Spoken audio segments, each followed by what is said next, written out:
So I was looking for data showing the very obvious trend amongst millennials and Generation Z, where they're not registering as Republicans or Democrats anymore. They're registering as independents if they register at all, and they're looking to sort of curate their politics the way they would curate music, which has been a theory of mine. And I found Teen Vogue sort of proving my point. So today, at least, Teen Vogue is 100% spot on. And according to a Pew Research report prior to the 2016 election, 50% of young adults self-identified as political independents, although they were much more likely than older generations to hold liberal views on a variety of social and political views. And they're talking about things like marriage and sexual identity, things like that. And that trend with Generation Z has only grown. And the president and executive director of Rock the Vote says this generation rejects labels and putting things in boxes, and that tendency isn't exclusive to politics. They're rethinking and reimagining systems and institutions and terms and even ideas. And I think that's absolutely true, and I've just documented it through Teen Vogue.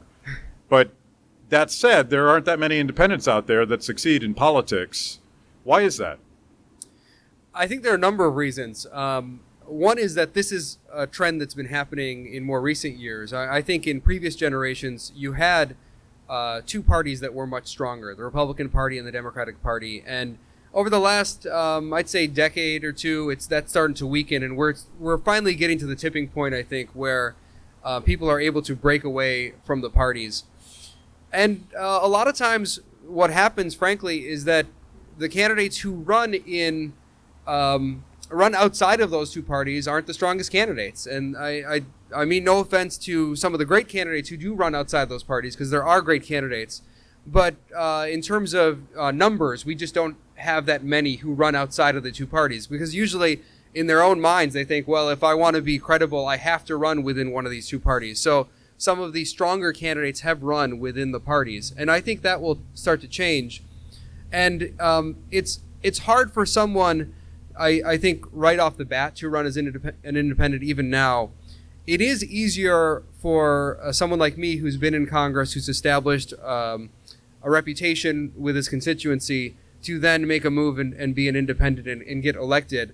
But over time, I think the amount of time you have to build up that kind of support with your constituents before you can do it will narrow to the point where we'll eventually have independents who can just run right out the gate and compete with the two parties, or Libertarian Party members or Green Party members or Constitution Party members or whatever it might be. They might be able to compete as well, because these two major parties are getting weaker and weaker. And that is due to changes in the way young people think about things. And I see it all the time. Students come to visit us at the Capitol all the time, and I talk to them, and very few of them view themselves as just hardcore Republicans or hardcore Democrats.